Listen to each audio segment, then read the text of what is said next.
Perfect. All right. Welcome everybody. Hey Connor and T1 Sugar. Hello everybody coming into chat right now. Welcome to another episode of the Bluegrass Poker Podcast. I'm your host Blythe Dahlem, aka BGB 2000, aka Bluegrass Poker, and today I am joined by the one and only Pieface Poker. Hello. Known amongst people in real life as Mason Pie, and he streams mixed games right here on Twitch, or if you're watching this on YouTube, over on Twitch. And yeah, he's a fantastic streamer. Honestly, one of my favorites to watch. So I'm really excited to have him on. Thank you, mate. No, it's good to be on. It's my second podcast I've done. I really enjoyed the first one that I did. I done one with Ron Chuck's Poker, I think last year. It's awesome. So it's nice to do another one. Thank you for having me on. Yeah, no problem. I was watching some of those podcasts too, just to get a little information. But right now, when we're getting started, the first question I wanted to ask you, since this is Bluegrass Poker podcast, I'm rooted in bluegrass music a lot, and part of bluegrass is a subsection of country music, and you play country music on your stream from time to time. You play yourself some good old Luke Combs. I wanted to ask you about the origin of that, and if most of your listening to Luke Combs is ironic, or if you genuinely love him. Well, it's a bit of both. Well, so I came across Luke Combs through Cheno's stream. I don't know if you know Cheno. He's a poker player. Mm-hmm. Did stream a bit back in the day. Still streams from time to time. But I just came across Luke Combs on his stream, and everyone was just spamming K Coners. I didn't really get the meme. It was just some K Coner like strumming his guitar, and I was like, well, what's this all about? And then, when you play a song over and over again, you kind of like it a little bit more. And then I heard it get played in Lex's channel, and then I'm like, okay, this is actually really, really good. And I just started playing in my channel, and then I kind of discovered another song of his and another song, and I don't know, it just became a staple of the stream, really. Yeah, until all this DCMA stuff has been going on. Then oh yeah, but even now, like I even played it today, so yeah. Oh yeah, that was very hype. Always good with the Luke Combs final table hype. It's just weird because I just final table and I'm playing Brain Power, which is just a completely different genre of music, and then I just flick into Luke Combs, which is, I don't even know if it's proper country music. I mean, I guess it is, but well, I don't know. So yeah, like it's like pop country. It's kind of like that bro country. Like got some beers, got my Chevy going down in my jeans. No, redneck. No, it's I can understand it's pretty pop culture-y, country. Yeah, I understand. And then I'd go into some kind of like Russian music or whatnot. So I don't know. It's just a weird one, but it is what it is now. I just accept it, and everyone else accepts it. So it is what it is. I mean, I can't really play that much of it anymore because obviously DMCA. But yeah, everybody in chat right now is asking if you're gonna put up background art, or they're mainly asking for for a big clock in the background. Are you? I still got this one down here from JoJo. They gave me it as a Christmas present. JoJo winning 99 gave me this clock as a Christmas present. I still need to put it up, but I'm waiting for some graphics and some other bits and bobs to be sorted first, and then basically my whole stream is just going to look completely different. It's yeah, I mean that's gonna take a few weeks. I'm looking for after Scoop probably before we get everything sorted. But yeah, I'm one of those people that has to wait until everything's done, and then I'm gonna flick a switch and everything's gonna look different, Yeah. So, but I'm gonna wait for that. But everyone's getting timed out in your chat. Nightbot's blocking people left, right, and center there. All right. I am sorry for that, everybody. I'm a Twitch noob. Hi, Ricky, GJ, hi everybody. Yeah, I need to definitely go in and fix my Nightbot settings. Apparently, that's okay. But it's all right. Let it do its bopping for now, mate. Yeah. Oh man, I'm not used to this many people in chat. Thanks for all the new follows coming in. Cool. Now let's go into mixed games for a little bit. I want to talk about what your origins in mixed games are. Why you got into them instead of playing 2-card poker like everybody else does. Why pick mixed games? Well, funny thing is, I actually did start off with 2-card poker, as most people do. Yeah. I started off playing free rolls, and then I built it up to a point where I could actually play for real money, and then I lost it all. But then I came across Jason Somerville, who streamed on Twitch way back in the day. I don't know, probably 5+ years ago, and he streamed mixed games, and I I don't know. I watched his streams and I saw him stream mixed games, and I wasn't really paying attention. I was just there for the hold'em. He would play like $100 six-man sit and goes, and I'd watch those, and then he would play like a 215 MTT, and then towards the end of the stream, he would just play like $100, $200 eight game, and I was not really interested at all. As most people weren't in chat. Everyone was kind of like rebellious against the mixed games. They were like, this is just terrible. What? Jason, play hold'em. No one really cares. But he was really persistent about it. He was like, no, no, no, no, no. I'm gonna play because I enjoy him. And I kept coming back watching his streams, and he was keeping on playing them. He kept on playing and playing and playing and playing. And I thought, okay, you know what? If he's gonna keep on streaming and playing, I may as well just see what this is all about. And then I played one of his home games, which he ran pretty much every stream, like I do as well, like just run a Play Money home game. And I thought, man, this is really fun. So then I started to play some really, really small stakes cash games, built up a roll, and I really never looked back since. Just love the banana games, really. Yeah. I mean, which one's your favorite of all the different? Let's just say like in the 8 game, like right now. What's your favorite in the 8 game, and then like the other ones that aren't in that? My favorite is definitely Triple Draw. I don't know if it's because on average, player pool is worse with that game, but I think it's a great fun game. There's a lot to it. There really is. I'd say my second favorite is Raz, but those two definitely are my favorite. The least favorite for me, it's got to be Limit Hold'em. I don't think anyone likes Limit Hold'em. It's just a toxic game. It's a toxic game. When you go from playing no limits and then you go play limit, you're just like, what's going on? You just keep hitting raise, and you just are like, oh well, I guess I lost. What are you gonna do? It's an absolute nightmare, mate. Limit Hold'em is an absolute nightmare, but people make money off it. I'm just very bad at it, to be honest. I'm bad. I don't like it. Yeah. That combination together is just a toxic combination, and we're never gonna get along, really. Yeah, well, in the other games, I know you play Badoogie a lot. Are you trying to get like different? You're trying to get 10 game in on stars. I know that, right? Yeah, well, that's the plan. Yeah. Yeah. I would love to do that. As a PokerStars ambassador, mixed games ambassador, it would be quite cool if we could get 10 game on stars. I mean, it can't be that difficult, to be honest, but it's just the addition of fixed limit Badoogie and single draw. I don't think it can be that difficult, but hopefully by WCOOP time, we could have like a debut tournament during WCOOP perhaps. I'm just gonna have to keep on pushing them and nagging them about it. But let me tell you, every time like a big series comes out, they actually dread me coming in and asking them, hey, can you put this in the schedule? Can you put this in the schedule? They know it's coming, so I made sure that I saw the scoop schedule that's kicking off next week beforehand, so I could make sure that every single game was in there before I had people biting my ear off saying, but Pi, where's the single draw? But Pi, where's the 5-card draw? But Pi, where's this? But Pi, where's that? Still people message me saying, what's this? What's that? Yeah. But I'm glad that we got every single game in this scoop schedule, which I'm really looking forward to grinding out. Yeah, it's gonna be fun to watch. When's Scoop starting?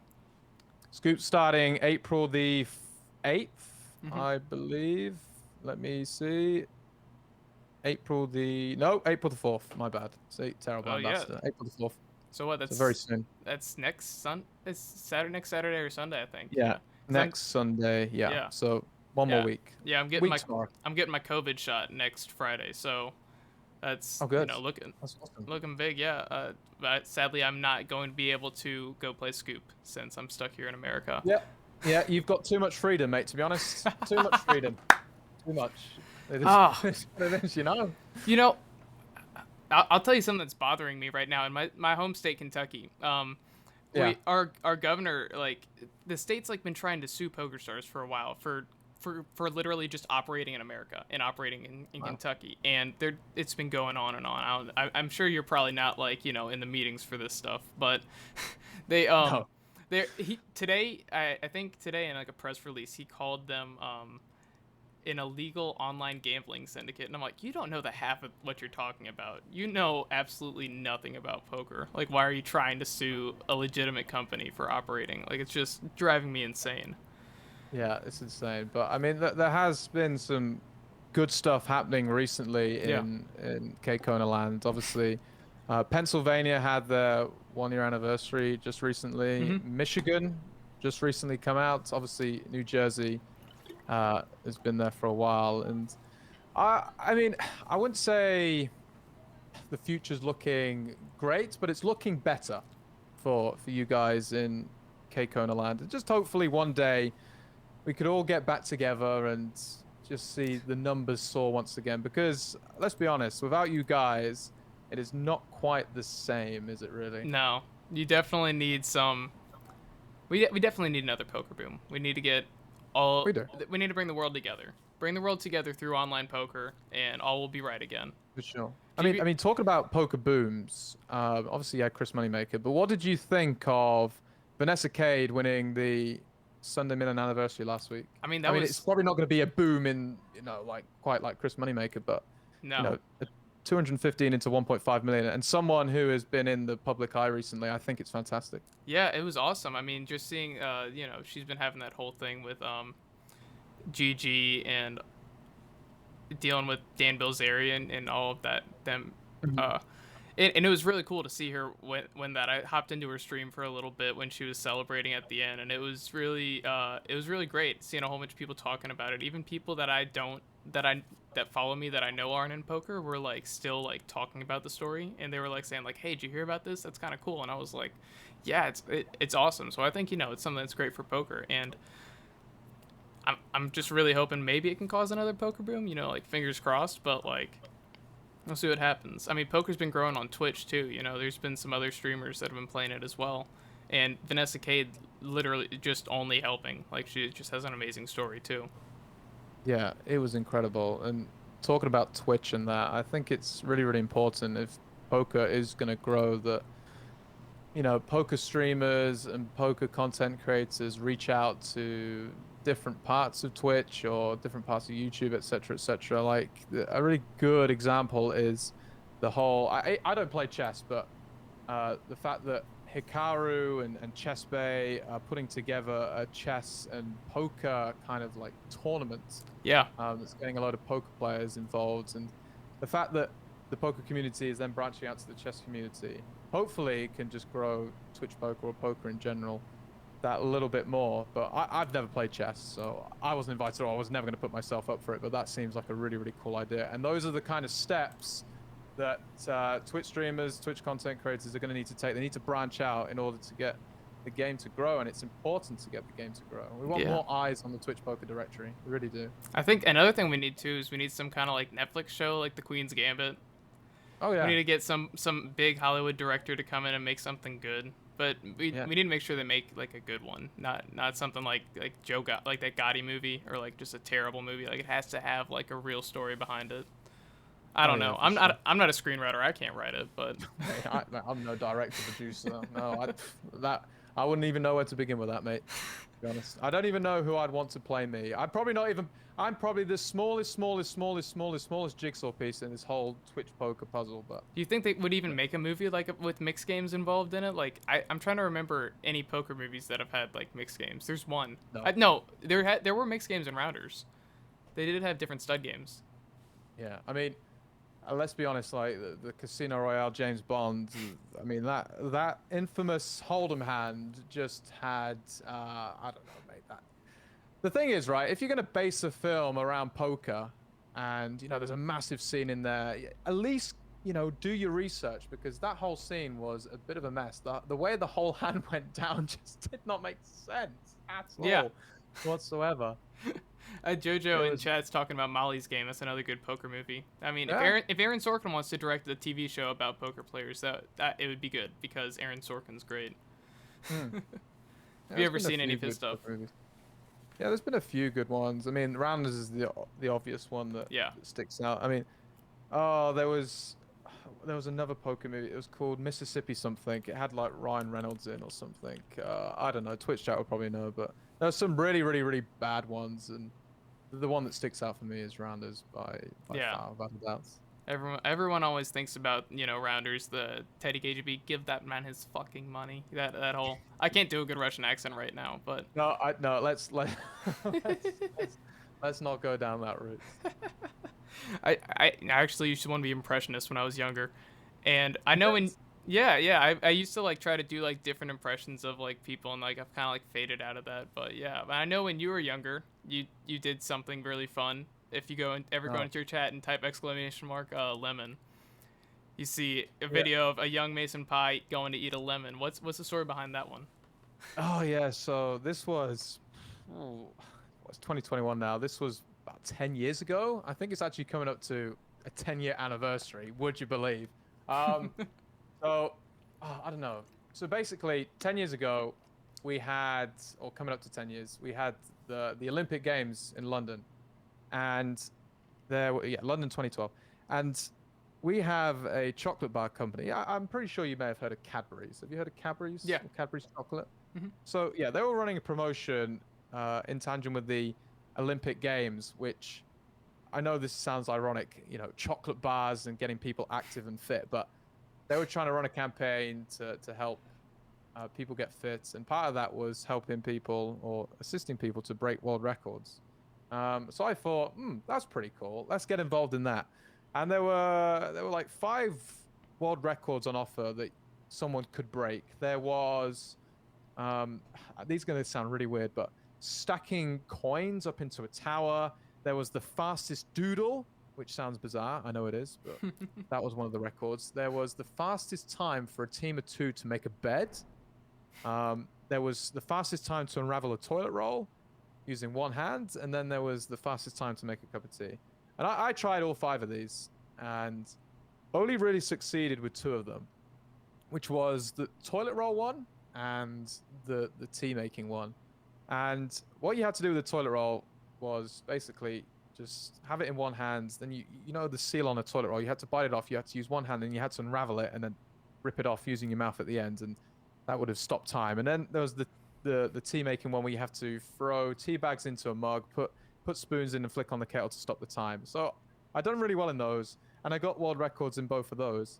And part of that meant that I got a certificate, I've got pictures and whatnot, which is pretty cool. But a TV company here in the UK got in contact with the Guinness World Records and asked someone to go on one of their shows with a famous chef and eat a lemon, okay?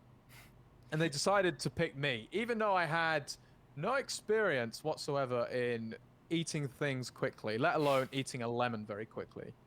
So I drive up to London. I drive up. I got a train to London. Got to the studios, and it was a surprise challenge. So the host didn't know what challenge it was. All they knew was it was going to be a food-related challenge. I got there, I'd done rehearsals, and then we went live on air. Okay, so this is like daytime TV, probably like hundreds of thousands of people watching on ITV, which is like a big TV network here in the UK. I go on, and this is so weird. It's the first time I meet the main presenter, and I'll shake his hand, blah blah blah. But it's the second time that I meet the female presenter because we've just done a rehearsal, and then she explains to him that you're going to be eating a lemon. I already knew this, but he didn't, so it was a kind of surprise to him. So we do the challenge, whatnot, and someone decided to record it and put it up on YouTube. To this day, I don't know who uploaded that, and they titled it just Mason Pie. It's some guy called John K. I don't know a John K. All right, I don't know a John K. They've uploaded it onto YouTube, and I can't take it down. It's there forever. And I knew when I started streaming, this like topic of conversation was going to come up. I knew it was going to come up. Like someone would ask, tell me something that we don't know about you. And I'd be like, okay, well, I once ate a lemon on live television. I hold a Guinness World Record. And yeah, I mean, it was there for everyone to see, and people find it funny. Yeah. I find it really cringeworthy looking at it now. I just, people don't really like the sound of their own voice. Yeah. What about listening to the sound of your own voice, but when you were younger, on live television? Not ideal. And I said nipple on live television. Yeah. And not many people can say that, but I did it. I think because I was young, they kind of let it slide, Yeah, Lord Barr said in chat, bite that nipple. Exactly. Right when I mentioned to be honest, it was live television, and the presenter asked, have you got any tips? Like I eat lemons, like on the regular, 24/7, like I do this as a job. Have you got any tips? And I'm like, well, I don't know. I looked at this lemon, I'm live on television, and I've got the biggest brain fart ever. I'm trying to think, what do you call the top of a lemon? Obviously, it's just the top of a lemon. I just looked at it. I thought, what does that look like? And the first thing that came to my mind in front of hundreds of thousands of people live on television was a nipple. And there the meme was born. So it's a great meme. I mean, It is a great movie. but I've got to look back and laugh, you know. I mean, I understand. Yeah, I understand what you're talking about though about the cringe because I mean, my friends and I when we were like in 8th grade or something, so probably around like the same age as you were when you bit the nipple off. I don't know how like schooling works in the UK, but Hmm. yeah, it was like around like 14 or so, or probably a little bit younger to be honest. We were like, hey, let's make a Minecraft YouTube channel. Yeah. And you know we'd have like the most cringeworthy videos ever on there, and then when we looked, I went back to look at it when I was like 17 or something, and I was showing like a bunch of my friends when we were hanging out, and there were like some girls there that my friend was like really embarrassed about showing it to, but I'm like, I'm owning it. And then so he went Yeah, on sure. he still had access to the YouTube channel, and he went on there and he just privated every single video, just That's sure. I mean, totally hit it. I done the same with my mates back in the day. Uploaded silly YouTube videos, but like thankfully he's blocked them all now. But you know, it's what you do as a kid. You know, it is Yeah, what it is. at least You for just like gotta look back and laugh. at least for people around our age, you know, it's just kind of like we're growing up with YouTube. What else are you gonna do? It's not like we have like VHS videos that we were making, Exactly. like our parents. It's just innocent fun, and sometimes it's funny to look back on. Sometimes it's really cringy to look back on, but it's just innocent fun when you were younger. But it's just that's what it is. Nothing, Yeah, nothing too crazy. yeah. I still even today, like I'll think back to like 4 years ago since I make music. I'll listen to other songs that I've recorded that are just still Yeah. public, and I'm just like, oh my god, how did I sound so bad in that recording? Yeah, And but it's it also shows you how far you've progressed throughout the right. years. Yeah, That's a good thing. yeah. It's a lot of fun. New Dave asks in chat, Pi, what % of your life do you think you've spent talking about lemons? A very, very, very small percentage, Dave. That's funny. Like talking about world records, I still owe my stream a world record attempt. So I set out when I hit 100 subs. This was way back in the day. This is like over 2 years ago. I said if I ever hit 100 subs, I will do a world record attempt on stream, and I still haven't done it. I will do it. I'm a man of my word. I will do it. Um, I just need to sort it out. Like during the pandemic, it was pretty tough to get in contact with the world record people and set one out. But I will do it. I just need some good suggestions of some legitimate world records I can actually do at my desk. Like I'm not gonna run 400 meters in under 40 seconds, am I? I need something that I can do at my desk and that can be approved. I would Um, I would so suggest yeah, trying to solve Rubik's cubes. But that's I don't think that it's like something that's feasible anymore because kids are solving them in like 5 seconds or 2 seconds these days or something like that. I've never been able to solve a Rubik's cube. I've never been able to do it. I would be the one that would peel the stickers off and then just make it seem like I've done it. But I've I never mean, solved the Rubik's cube. I taught myself how to do it because I got really bored when I was like 14 or something. It's just like once you learn, like just go on YouTube. You just watch like somebody talk about like what algorithms you have to do, and then like Oh my God. you just do it. It's just pattern recognition. I feel like when you're a poker player and you like kind of have like the pattern recognition of like ranges and stuff, and like you learn like on this board I should be betting a lot, or when I have these cards up, like I gotta be betting. Like you Mhm. can learn that pattern recognition. You can totally do it. Yeah, it's all it is just colored stickers on a cube. How difficult could it be? You know what I mean? But I don't know. Capture King gave me a Mr. Potato Head and a set of like blindfolds. So maybe I have to do the world record for the fastest time to assemble a Mr. Potato Head. Perhaps We that gotta may watch. be the route we go down. You gotta watch out now. I don't know if you saw on Twitter there was a whole controversy about them taking the Mister off of Mr. Potato Head, and people like there were just like a bunch of mainly like American conservatives that were getting mad at it. I think they I, mentioned it on like Fox News like hundreds of times. I don't want to go down this rabbit hole, but like they got nothing else better to worry about, seriously, than a stupid Mr. Potato Head from Toy Story. You know what I mean? Hey, my dad I'm called me and he trying to talked say about that it. now, you know. So, yeah, My I dad don't called really me. want to He's go like, down that rabbit hole. You hear about that Mr. Potato Head thing?" And I was like, "Oh God, I don't want to have this conversation." It's not. Oh, Hedon Heine in chat also says you owe chat a Twitch chat plays Tinder stream. You think you're I ever do? gonna When do did I that? ever say that? I I, didn't say that at all. See now, see they just think that they're they making can up just say what they things. want now. This is not happening. I already let one of my mates. I didn't let them actually. They stole my phone off me while I was in the pub. They took my phone and made a fake Twitter Tinder profile of me, which is actually a command in my chat. They put the bio of the Italian Stallion, and yeah, I've never used Tinder really. Never used it. I probably never will. Yeah. And That's just me personally, you know. well, sorry, Hidenai, you're not gonna have that Twitch chat plays Tinder stream then.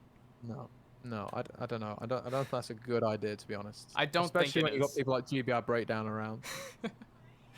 Oh, man. What got you into Twitch streaming? To begin with, I mean, we talked about what got you into poker and all of that, but like, what's Yeah. just like, what made you really want to just like stream on Twitch? Have you just had that personality, were you just like entertaining? I always wanted to do it. I just didn't have, I don't know. I just needed that little push to go and do it. And like back in 2018, Jason again ran a competition for giving away a platinum pass for people who streamed, so like new people streaming on Twitch. Yeah, GJ participated, Preds also participated, and I participated. I always wanted to do it, and that platinum pass prize gave me the little push to say, go on then, let's just stream some card games. I didn't really think I'd get to where I am now, especially with what I streamed. I thought, not a lot of people. I thought some people would watch mixed games or watch me in particular play mixed games, but I didn't think I'd have, the amount of people I do now watching me play a $3.30 stud 8, for instance. So it is kind of like pinch yourself kind of thing, but yeah, it was Jason. It was his competition for a platinum pass that got me into it. GJ as well got involved. I made the top 5. I didn't win, but that kind of spurred me on to continue doing it. I didn't want to just say, okay, well, I didn't win. That's it. I've finished. Done. I carried on, and GJ carried on, and Pred carried on, and it kind of all worked out pretty well, to be honest. So Yeah. I think I got very lucky. To be honest, I did get very lucky. But I could have just easily quit. I could have just said, no, I didn't win. That's it. But I really, really want to promote mixed games. I think they're great fun. I think people really enjoy them. And, like just hearing comments in chat, there was someone today in chat that said, Pi, I did not think, he literally said this today. He said, I did not think I would enjoy watching mixed games, but here I am now. And I was like, oh, that's really cool, mate. Thank you so much. So just comments like that make me just want to continue because people do enjoy it, even though it's really hard at the start to try and convert them, Yeah, I know. I mean, I'd never played mixed games before in my life. I think I first found your stream back in Scoop last year. Was it Scoop? You were deep in the 8 game or something like. I don't know if you went too deep. Last year. Yeah, it would have been last year. I found that and I was just like, I was bored somewhere and I was just watching it, and that was the first time I'd found Twitch. Like, was in March of last year, and then I was like, whoa, like, I kind of like these mixed games, and then I just kept on watching. But the one thing that sucks about it is that, or at least watching your streams, is I just get jealous because there's really no good sites to play mixed games on in America. I understand. Yeah, I mean, oh, go ahead. Okay. I was gonna ask a separate question, but what made you want to play like mixed games in tournaments? Because I know like a lot of like the other mixed game content I ended up watching was like a lot of cash games. People playing that. Yeah. People like mainly play mixed games and cash games. It's like huge high stakes. But what made you want to play tournaments? Well, I actually, when I started out, I did stream cash games just for me and watching other streams. Viewers really like, and they still do like, the journey of a tournament. So you've got registering the tournament, you got, I don't know, like pre-bubble, the bubble, in the money, final table, and then winning. So it's the whole journey of registering an MTT and then going through all those stages and then potentially winning the trophy at the end. It's that kind of like book. You got the start, you got the end. You got that journey. Whereas cash games kind of just felt like, I don't know, there was no real end goal.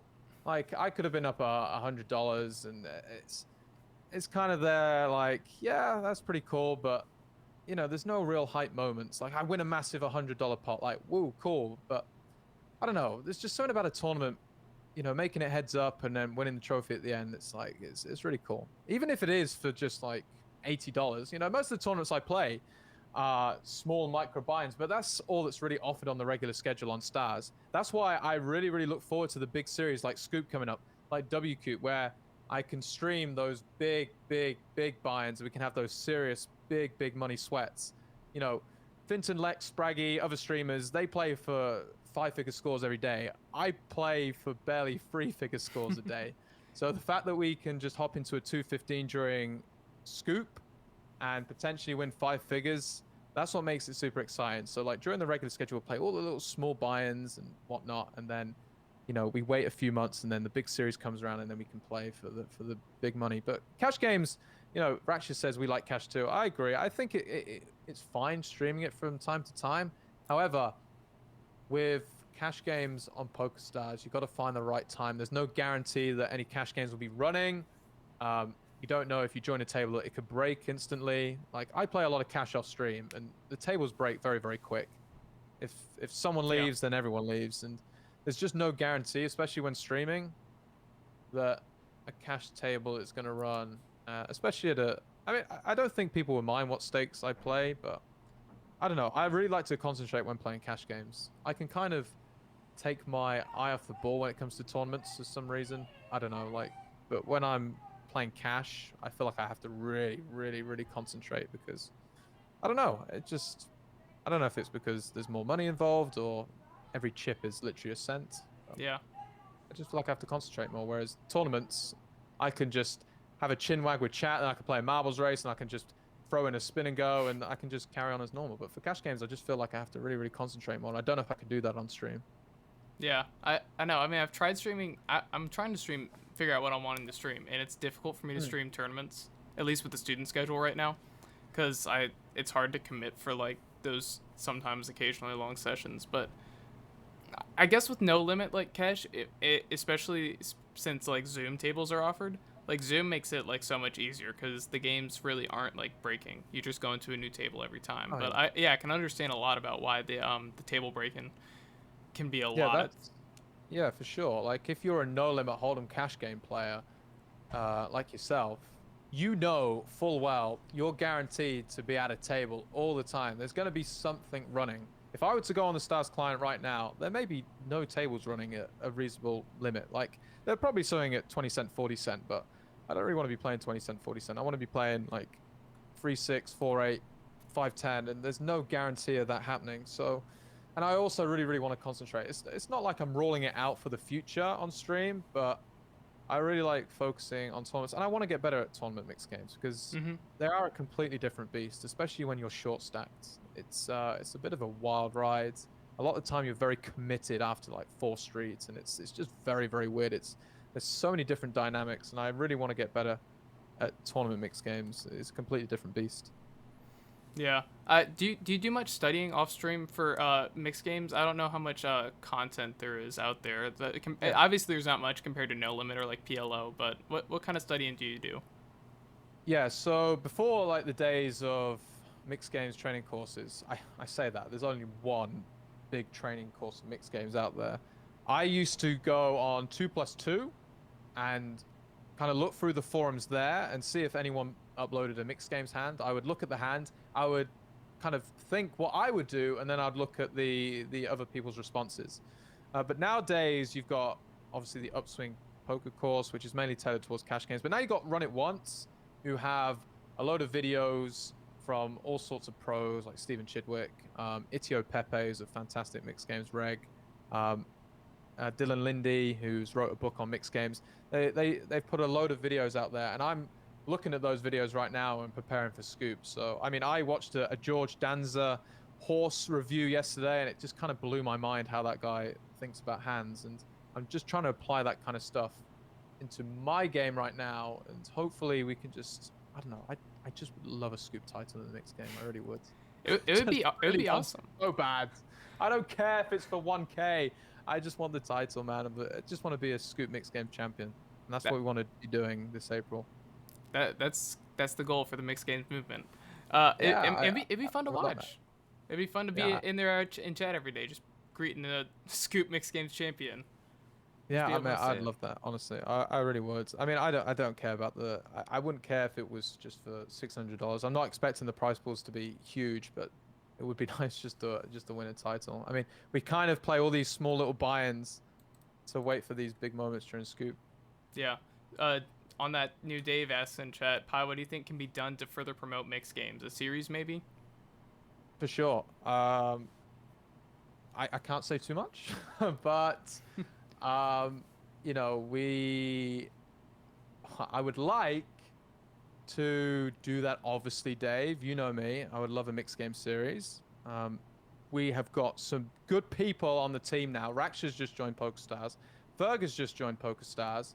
So hopefully I can work with these guys and get something sorted because I think that would be really awesome. I think that would be a great way to get more people involved. I think it'll be a great way just to be like, okay, here's a series, no Hold'em. And people are like, a series about Hold'em? And they're like, but it's a series. I really want to play. Hmm. It doesn't have to be too long. It doesn't have to be like 2 weeks. It doesn't even have to be a week. It could just be over a few days. See how it goes. It doesn't have to be massive. It could just be like a $1 million guaranteed series over a few days. Like with an 8-game main event. See if people like it. And then if it goes well, we could do maybe another series with more guaranteed. And then it can grow and grow and grow. It doesn't have to be like huge from the start. But I think in answer to Dave's question, I think that is probably the best way to further promote mixed games. Because me just hopping on stream and just playing a load of tournaments ain't really doing much, to be honest. Yeah. Let's be real. Like me just saying, okay, we're gonna play some games. Sometimes people come in who are like, oh, what are you doing? I've never seen it, and I teach them and tell them this is what, and that's all great. But in order to get like a lot of people involved, you have to put it in the clients. You have to say, right, this is the mixed game series. We have an 8-game main event. Throughout the day, there'll be different mixed games running throughout. Small buy-ins, medium buy-ins, big buy-ins. And I think that's the best way to promote it. Because if you give that incentive to people, then people will play it and people might like it. Numerous people who had never played a mixed games before hopped in to a mixed games during Scoop and W Coop, and then they come to me and say, Pi, I really did enjoy that, even though I didn't cash. It was just something different. It's just variety is the spice of life. Yeah. Just something different. It can be very, very tedious and very boring just playing Hold'em. Like I've grinded Hold'em, and there's just a lot of sitting there, just waiting and waiting and waiting and folding. Whereas mixed games, you're always involved. There's always a good opportunity to steal. Mm-hmm. That's why I really like him, and I think people will like him as well. Yeah, especially during the stud games too. You really have to be paying attention. You have to see what cards were exposed, and you have to be fully aware of like what's going on, even if you're not playing the hand, or you might be. Yeah, exactly. You're always focused. Whereas Hold'em, I'm never focused, and I always punt because I'm just bored. Like Sunday Million Anniversary, fantastic example. I was one table in Sunday Million Anniversary on a Sunday. My first bullet was something, but my second bullet, I got I don't know. I just got very bored. I was just one tabling it, and it was very slow, and people being very deliberate. I understand it's a 215 buy-in, but I just got bored and just punted it away. Just as simple as that. I just don't think I have the mental capacity to be a Hold'em player because I just punted away. I can't be patient.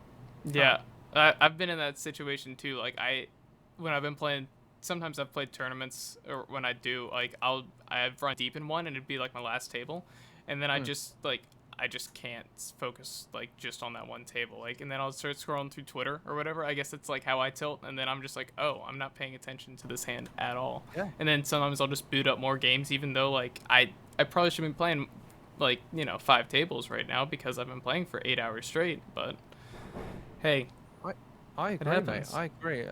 I've always been the same. I have a very short attention span. So that's why I feel like me and mixed games work well, because I'm always doing something. There's always a really good steal spot in Raz or Studs. You've always got to be wary. You got to look at the dead cards. Whereas Hold'em, it's very, very, very simple stuff. You've got to open this and open that, and then it's just for me personally. I know for 99% of people, they may be thinking, what are you chatting about, Mike? Come on. Hold'em is the best game, and I'm not going to argue with them. But that's just me personally. I still love Hold'em. It's a great game, but I do think one of the best advantages to mixed games though is I think it makes you like a better like poker player. I think it makes you think so much more about poker, because whenever I'm thinking about like different stud hands too, like I still think like I can become better at like figuring out ranges or like doing that kind of thing. Do you feel the same way? Absolutely, it does help your Hold'em game, and someone came into my chat today. I can't remember who, but if you list the top great poker players on the planet, past, present, they all play mixed games, all of them. Hmm. Your Negranus, your Ivies, your Helmuths, even like the online pros, True Teller, Source 123, you know, Phil Galfond. These guys all play all the games. They are considered the best in the world. Yeah, you've got people like Fatal Holtz, people like that who are really great poker players, but you sat them down at an 8-game table, they would struggle. I'd imagine they would struggle. I think they would struggle, but you know, Yeah. I wouldn't want to sit with Fatal Holtz playing Hold'em. But you put him down at a mixed games cash game table, I think people would swarm him, because I wouldn't say it would be easy money, but I'm pretty sure he is not as good as mixed games as he is at Hold'em. Yeah, maybe when Limitless had that small little heads up match, they should have done like heads up deuce to 7 or something like that. Oh Maybe yeah. maybe he would have had maybe he would have smoked him in that one. Yeah, I mean, another good example is Stephen Chidwick. You probably just know Stephen Chidwick as a Hold'em player, but Yeah. he's an absolute mixed games beast. Oh, He's a very good triple player. I've seen him And play he's PLO, crushing in that. yeah, he's just an absolute beast. But you only just see him like dabble in Hold'em. You just see him in a Hold'em file, but he crushes the banana games. So that's just another great example. Yeah, I feel like it's just kind of like, when you play mixed games and you study them too alongside Hold'em, I guess it makes you more of a renaissance man, so to speak, in poker. Like just like the jack of all trades, you can figure out any situation. Even when you get into like a Hold'em spot that you're not familiar with, you use some different skills from other games. You learn a little something. I don't know. For sure. For sure. But the thing is with me now, because I've played so much mixed games, my Hold'em game is just like really dwindled down to basic strategy. So, Yeah. I've got to play a 25k whenever that may be. PSBC was postponed this year, just announced recently. So I've got to play a 25k. Like I say, I've got to, like it's a massive chore. Oh, poor me. But me and a 25k is, a bit scary. So I need to get better. I do need to get better. So Yeah. I'm playing $11 Bounty Builder Turbo on demands. Like that's gonna make me crush 25Ks. But I'm just trying to get my feet wet a little bit, and then we can just kind of like progress step by step. Yeah, I mean, Hold'em's become one of those things where if you really want to be good and you're not honestly like actively trying to get better a lot, you can fall behind so easily with the with solvers and stuff like that. Everything that's coming in, like the people that like are at the top of the top, that keep playing, keep studying, grinding day in day out, like they just get so much better at No Limit because that's all they're really working on. Oh yeah. I mean, I saw your podcast with Jonathan Ape Stars. And I think you spoke about mixed games a little bit with him. Yeah. And the reason why he doesn't study the mixed games is because I think he said that he knows that he would be a sucker at them, but he knows at Hold'em he would just crush everyone in. That's why he continues to study it, because he just wants to be the best at that game and be the best at one game. And I understand. Yeah. With Ape Styles too, he was his mixed games thing. He on his Pocket Fives profile, he said his favorite cash game was like 50 cent a dollar deuce to 7 triple draw, and his favorite games were $10 stud tournaments. That's on his Pocket Fives bio. And I asked him, I was like, are we gonna see that on stream? And he goes, no.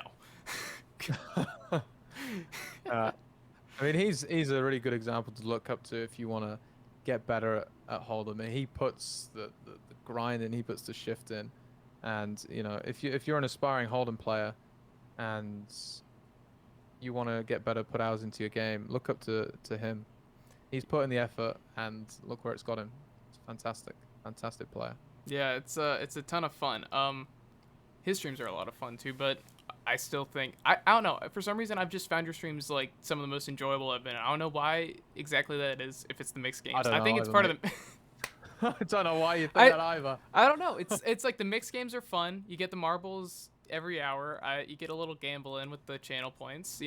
That's good fun. You get the chat. The chat's going a lot. You have people spamming emotes today. They were spamming what's that fish emote? Mate, you gotta get it. You gotta get it. Yeah, gotta get it. The fish is taking over, mate. Fish is taking over. I think it's a fantastic BTTV emote. Have I told you that I really love BTTV emotes? I just love them. The thing is, I just go around Twitch and I just think that really looks cool. I'm gonna add that, and then I just try and make it really popular. And we got it in the PokerStars stream, for the anniversary milli, and people were just spamming it. I loved it.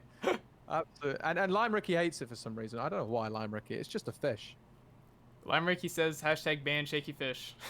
It's just a fish. It's just a fish. It's just a very excitable fish. I enjoy it. It's a great one. Cat Jam's a great one. Cat Jam's Yeah. always good fun. Seeing when we got some good music on stream, we got the Cat Jam going. When we got the Luke Holmes going, we got the with the K Kona, the K Cool or whatever it is with the guitar. Hell yeah, brother. Oh man. Shoot.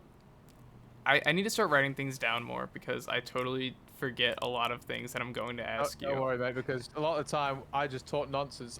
The thing is, when streaming, I'm sitting there and someone asks me a question, okay, and it's about a certain topic, and then before you know it, I'm going on this little tangent that's just completely irrelevant to what was being asked, and I can't stop myself. It just happens when you're a streamer. Someone asks you a question like, "Hey, Pi, what did you have for dinner today?" And I'm like, "Well, I had bacon." And bacon comes from pigs. God, I hate pigs. Pigs just make so much noise, and they really do smell. But you know what else smells? The toilet after my dad goes for a shit. God, I really hate my, and it just goes off and off. That's what happens when you're a streamer, Yeah. It is what it is, It's all good. It's great. This has been a lot of fun seeing the chat pop up. If you all have any other questions for Pi that you don't get to ask him in stream, go ahead and drop them in there. It's gonna be we can have fun. Why is Pi so anti-pig? It's just the first thing that came to my head, Dave. To be honest, I don't know why, but there it is. But now we got some cool stuff happening in the stream. Yeah. What do you think?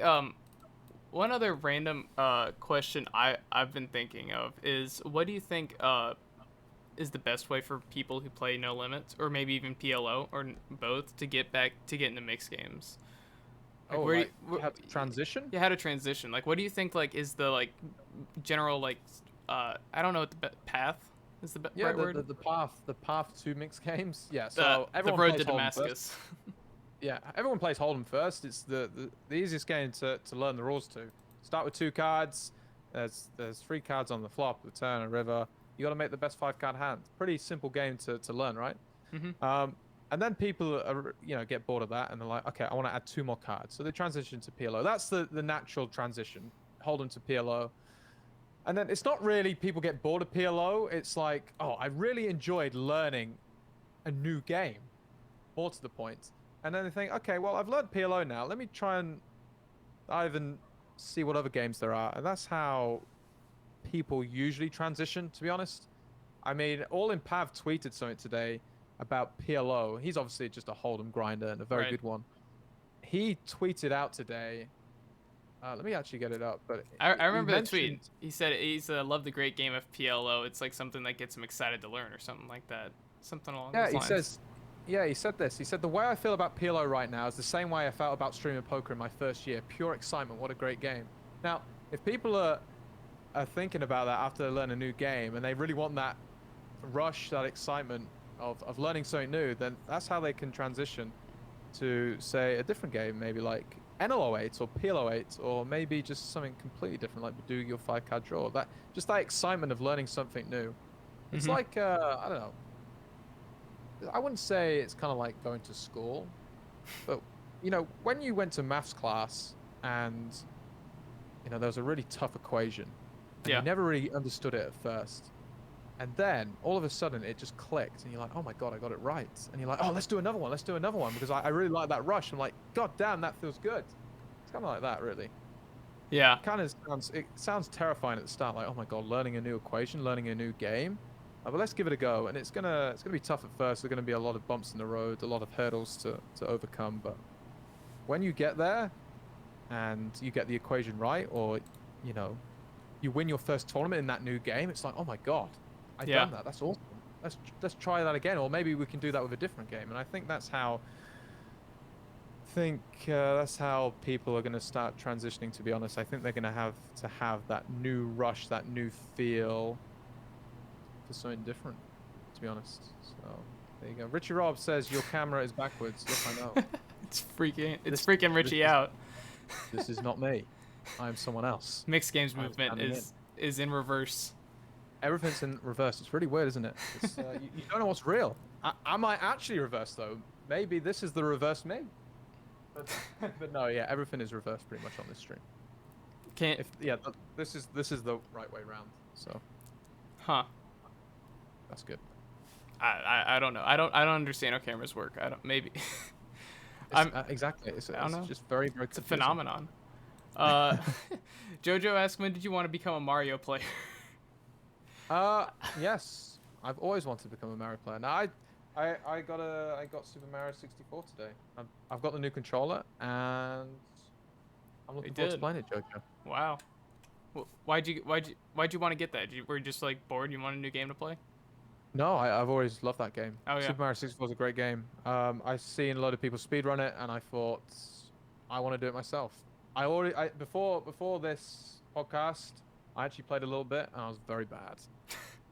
Very bad. And I'm not going to stream it until I get a little bit better. Otherwise, I'm just going to embarrass myself. Because otherwise, I'm going to be one of those people that stream, say, like chess, who are really like not great at chess, but want to stream it, want to learn it, and learn along with the people watching. But you'll always get someone coming in and be like, God, no, you should have made that move. Where it clearly says in the title, I'm a new player. Please do not chat pro me. I just want to stream chess and have fun. And then you still got people in like, oh my God, did you not see this move? Oh my God, it's so obvious. Omega lol. Like, that's why Spraggy doesn't want to stream chess anymore, because he gets those like backseat chess people. Like, they never say anything. They never say a word in chat ever. But when I don't know, when the streamer does something wrong, they come out of hiding and then they just, like Lord Barry, it's right there. When I'm playing GeoGuessr, oh my God, it's right there. God, it's there, mate. How did you not see it? So obvious. But yeah, I'm pretty lucky with chat pros because I'm a mixed game streamer. So I rarely get chat pro'd unless winning 99s in chat, because when it is winning 99, But he's a certified chat pro, I guess. It's not just some random person. He's a regular, and he can just be like, "Hey, pal, you messed up there." He's allowed. He's allowed. And actually, Be My Girl is also another one, to be honest. So I have a couple. Yeah, I don't. People can tell me I punt a lot. I just don't really care. If someone else, I don't know, someone other streamer, and someone said you punt a lot to another streamer, I think they'll take it a lot differently. I don't think they'll take it very well, but I take a lot of stuff on the chin. Yeah. People say, "Oh my God, you're so bad." I just don't care. I know it's just a joke now. You punt. You're terrible. God, Mason. Torching money. Like, I've even got an emote for it. I just take it. Torching money. It's a great emote. Your emotes are honestly like, they're awesome. Oh, thanks, man. I didn't make them. Yeah. Oh, I mean, you have to come up. You have to come up with some of the ideas for them, don't you? Yeah. Well, I basically what I do, I technically just get a load of Google images together and I put the emote in a way, and then I get someone to like shade them in to make it look really good. You should see the emotes before I send them off to the artist. They don't look great, but she does a fantastic job of them, and I'm pretty happy with her work. But my emotes are not really surrounded around me. Like GJ's, they've got like dragons, and there's a theme with it. Mine are just very poker based. I mean, you got Torture Money, you got Luckbox. Fish on a heater, my personal favorite. What's that? Sorry? The fish on a heater. Yeah, fish on a heater. They're all very poker oriented, so yeah, they're not really to do with me. I could have like made a pie and I don't know, made some like pie love or something like that. But I just got some random ones to do with poker. No, I love them too, because they're like general. People like don't have to know who you are and know what's going on to like necessarily like to figure out what the emote means. They don't have to be like, oh, they don't have to understand like some deeper like chat idea besides like the yeet one, I guess. Like they just have to have been around for a marbles race, and that's it. Everybody knows like, oh, you see the aces cracked one, you see the crush, you see the rolled up, you see the scoop. Like you can just luckbox, you learn all that stuff. Exactly. It's a lot of good fun. Awesome stuff. Yeah. What was I just? I swear I think I know it's so much later for you over in the UK, but life, it's only 7 o'clock here, and I'm still just like kind of like starting to get spaced out and tired. I don't know how much longer you want to talk for, or how much time you have. Guess what? The clocks are actually going forward tonight here in the UK, which means I'm going to lose an hour's sleep, which is not fun. That at all. that happened to us just No, about the, the, a couple weeks ago. the good thing is though, it means we're one step closer to summer. And Yep. I must admit, I don't like the first few months, like going into April, May, but when it gets to June, July, that's when it's going to get good. Especially when we've been locked inside for a year, being able to go out and potentially just have a beer in the beer garden, and we've got the Euros, which is don't I know you're K Kona, but it is football. Hey, Um, I'm fully it's a with that. football. It's a football tournament, and obviously the Olympics are on this summer as well, I think. So I mean, I it don't know. should be good. It should be a good summer, especially. I don't know. I feel like we've been in prison for a year. Now we're gonna get our first taste of freedom. That's Yeah. kind of how it feels like. Uh. But you're getting your first vaccine shot. I Mhm. haven't had mine yet. I don't think I'll have mine till for a few months, Yeah, because which you is a had shame. COVID a little while ago, didn't you? Yeah, I had it. It was horrible. Hated it. Oh, terrible. Yeah, I know. Would you have a lot of symptoms? Yeah, it was awful. I wouldn't want to wish it on my worst enemy. It was. Oh God. I remember it. I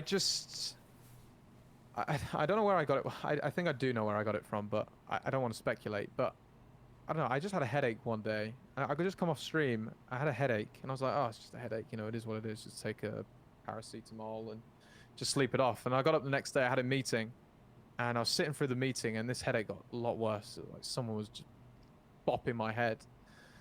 I was like, oh, okay, that's a bit weird. And then I went to bed that night, and I got hot flushes, cold sweats. I was like, oh, mates, no, this can't be good. And then the final nail in the coffin was it was my brother's birthday. He ordered a Domino's pizza. Got the pizza. Took a bite into the pizza. I couldn't taste it. I was like, well, definitely got COVID. Got a test, and just like all my symptoms got worse.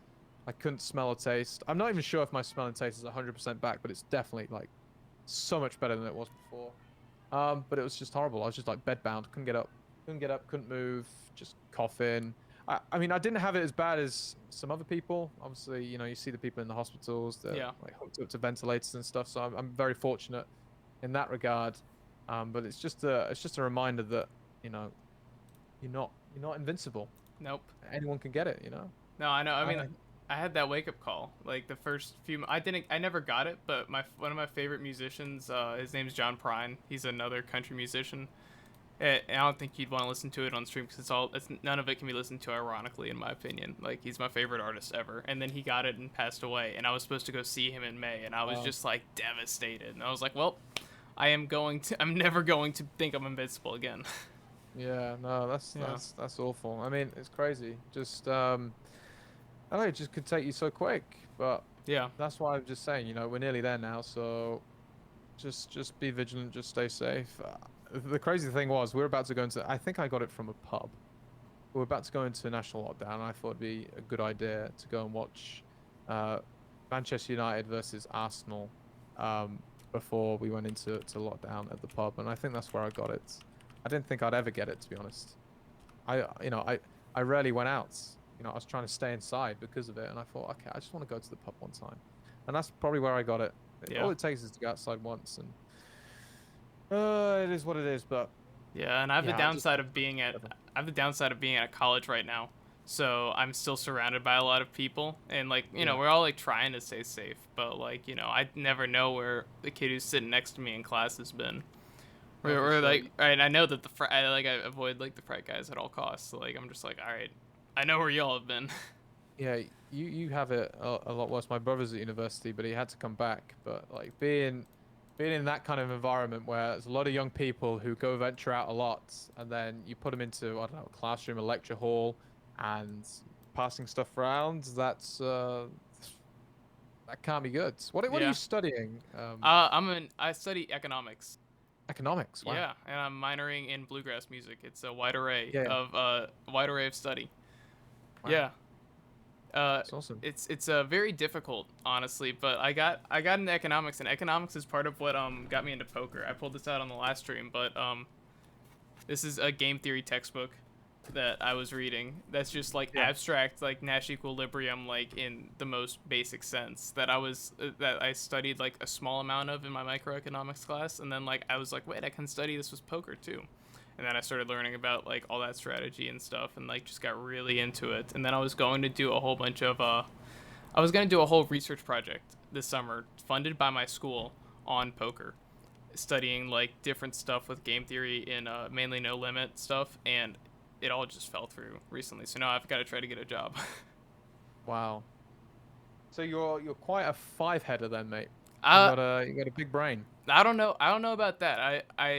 Some people say I do. I tend to be like I'm still kind of stupid. I don't know a lot about a lot of different things, but Yeah. I try to educate myself as much as I can. Economics is a great one. I've heard it's pretty tough. My housemate also done economics. I done computer science, and I don't know. Uni was a weird one.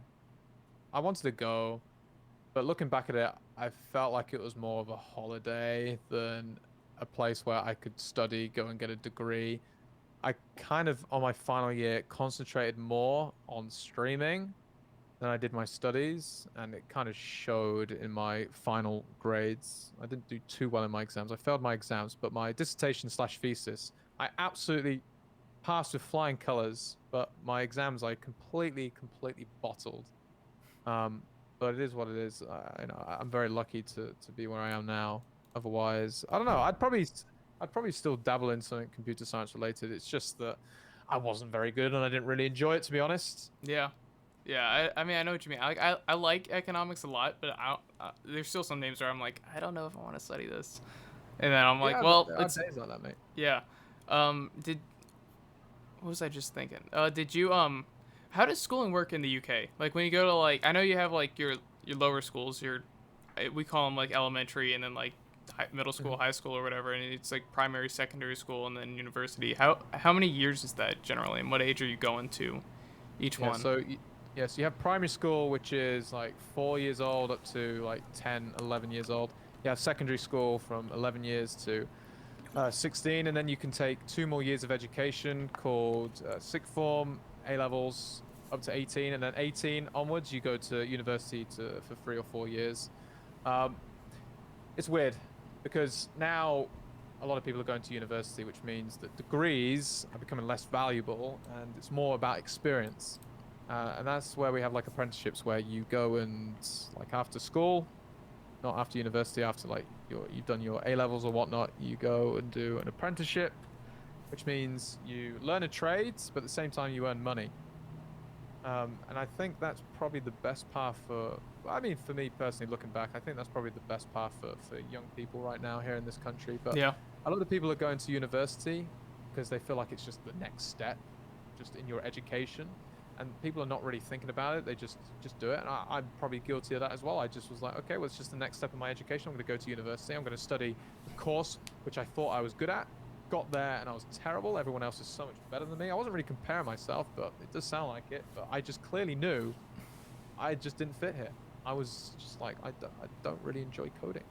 I Mhm. thought, I thought computer science was more like, let's get a Word document up and let's use some fancy word art and let's do some Excel spreadsheets. But it wasn't that at all. And that was a big wake-up call. And it kind of showed in my final grades. But I'm happy I did it because I got the photo of me in my hat and my gown. And I love what I do now, so I can't really complain. But No. it just things fell into place. But if you really want to study a topic, a subject at university, please do, and really enjoy what you're doing. Don't go Yeah. to university and think, I'm not really sure, but I feel like my friends are going there as well, so I should probably go as well. Just do what you feels right for you. Yeah, that seems to be the norm in America. Like you just go in because that's been like the it's the standard. People are just like, okay, I guess the next step is I go to college, and they're like, Yeah, I don't know what I'm gonna do, and then like I don't know how education works in the UK either, but if you know anything about America, it's we have no health care and a lot of student debt. So people will go to school and then they'll rack up all this debt, and they rack up this debt sometimes not even knowing what they want to do. exactly. I mean, I'm in tens of thousands of pounds of debt because um the tuition fees here in this country are just extortionate, and they're only growing and growing and growing. I mean, just 1 year of education, just the educational side, used to be £9,000, which is a lot, and now it's increased to 9.25. and it's just going to go up and up and up throughout the years. And then on top of that, you've got accommodation costs, and then living costs, and then like just your social life. You know, if you want to go out and see friends, you want to drink, that's going to cost money as well. And all of that adds up over 3 years. Costs about like £50,000, which is like $70,000, and so just stupid. But looking back at it, is it worth it? I don't know. I really don't know. It's a weird one. I just feel like I agree, you know, it's just people feel like it's just the next step. Go university, next step, blah, blah, blah, follow everyone, but just do what you want to do. And I feel like there are some other avenues, some other options you can do. Yeah. And going back, I probably would not go to university if I had the chance to do it again. I probably wouldn't. Mm-hmm. I mean, there's definitely different paths for different people, and there's some days where I still kind of question, like, do I still want to go here? And then like I'll eventually come back around, and I like Yeah. you spend most of the time just like I still enjoy economics. I'm actually I am stupid in a lot of regards because this semester I bottled like everything. With Mm. scheduling, I scheduled myself like a an elective in economics that doesn't count towards my degree. So like I have one class that I'm just taking that I hate. It's accounting. I hate accounting so much. And I just found out that it doesn't count towards my degree like at all. Like it might count Oh. as an elective, but it's absolutely infuriating the fact that I have to go suffer through this class now, and I'm past the drop period, and I just realized that it doesn't count towards my degree because I had to change my like technical major in economics from like a financial one to like a different side of economics, and now I'm just stuck taking this class, and it doesn't count towards my degree, and no one Yeah. realized it until now. Yeah, I think people who've been to university have had those days where you think, oh, I just want to drop out. It's just not for me. But then, like, after talking to the parents and then kind of like them convincing you, don't worry, you're just having one of those off days. It'll be all right in the end. I am happy that I completed it. I'm really, really happy that I didn't just drop out and give up. I'm not really much of a quitter. But there were days that I just felt like, yeah, no, this is really not for me. But I just kind of winged it out. And if it wasn't for my course mates kind of helping me through, I Hmm. think I would have dropped out. But it's one of those things, in it. But every university student goes through those days. But you got to realize that the people you live with, the whole experience of university is just like first time you're independent as a human being as well. Right. You just learn so many life skills from it. That's one of the really good things about university that you probably wouldn't get if you just went straight into a job. You get those life skills of living on your own, like fending for yourself, cleaning, cooking your own foods, you know, just looking after yourself. Those are kind of like valuable life lessons that you don't get anywhere else. You kind of just dropped into the deep end, aren't you? Like your parents just dropped you off to university or college, Yeah. as you call it, and see you later, and then bye bye. That's it. And then you got to kind of find your own way through, and just like make friends. You got to start a new life, haven't you? Yeah. That's one of the good things. Yeah, no, I still like try to learn. Like I've been making my bed like every day. Like out for some reason, I saw like we talked about Pav earlier. Pav says he does it every day, and then like I was like, yeah, I'll do that because like I play poker and sometimes things go awry. So I'm like, yeah, I'll just start making my bed and I try to clean up. That's my roommate's side. It's kind of a mess. I'm not gonna lie. I don't want to Oh, trash on him. So you, so in America, I don't know. It's probably not for every university, but you share a room, right? Was it with one other person, or is it like a group of people? Sometimes it can be a group. Sometimes it's one other person. If you want a small tour, I can whip my camera around really quick, Oh, and you let's can have a see look. how great of a room I got. So here we got my bed over here with my phone charging on it. Got my Once Upon a Time in Hollywood poster. This warning to minors that says you can't be given alcoholic beverages if you're under the age of 21. Oh Um, God, 21. I that's just that. completely forget. Yeah. Yeah, it's the age here. I got that from my last job that I have. Going around, we got a poster, then my closet, and then my roommate's side, and that's our entire room. Oh wow, that's so weird. Like, is one thing living in like a dorm or like a flat or a house with a bunch of new people, but sharing the room is actually kind of, I don't know, a bit intimate, isn't it? Like at first, Yeah. did you find that weird? So last semester, I had a roommate who I hated, absolutely hated, and it got worse and worse. When he drank, he just like got angry, and then he broke some of my stuff, and it Yeah. was like awful. Not last semester, sorry, last year. This year I've been rooming with a really good friend of mine, and like we have become really good friends, and yeah, it's kind of intimate, and I guess it does. I guess it gets annoying at times. Like, not really. I shouldn't say that if he's listening. Hi, Matt, if you're listening. But like, no, I feel weird sometimes because like I get in my own thing and I don't know what like we'll start talking about something, but I'm in the middle of Yeah. something and I'm kind of like I've got my noise canceling headphones on. I'm like, what's going on?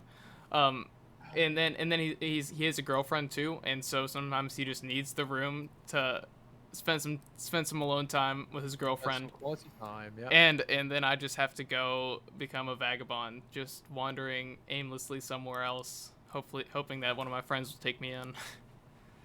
Oh, see now, I don't know if I'd like that, to be honest. Especially like if you've known him for years and years, I guess that's fine. But you've kind of you got to trust them as well, and I've known there's a him for a lot. little bit less than 2 years. Yeah. But the roommate I had last year I had never met before I went to school, It's and crazy. I really I didn't know anybody that at this school before I went here. I just kind of like on a whim. I just did it, and I'm glad I met my friends that I did. Because if I was stuck with my roommate last year, it it would have been I would be gone. I would not be here anymore. Because Yeah. that guy was Think- miserable. yeah. I've seen these American films, like the trashy American films, and like they're at college and they bump into each other in their rooms for the first time. So you must be my roommate, and I'm like, does that actually really happen? And they actually have to share a room together because that really does boggle the mind. Yeah, Because here in the UK, it depends really. I mean, I don't think you share rooms, but you definitely do share like a flat or an apartment. But you have your own separate rooms. You do have your own little space. But like, as I said, like if you really dislike them, you must have a choice to be able to move out or yeah. whatnot, right? I You had can't a just be living with that all the time. Yeah, I had a few friends who last year especially like they had to just like move out because they couldn't handle their roommates. Some of them, actually, all of them were girls, and yeah, for like about 40% of them, it was all like melodrama is why they had to move. I don't know how else to put it. Like I'm sorry to attack whoever they are, but like I dealt with a whole lot more, and I still was like too shy like eventually to move out because like I was like, oh no, am I just gonna like totally destroy this kid? And now I Yeah. I kind of did because he's transferred, but um yeah, it's we do have a system. We can get out if we really need to.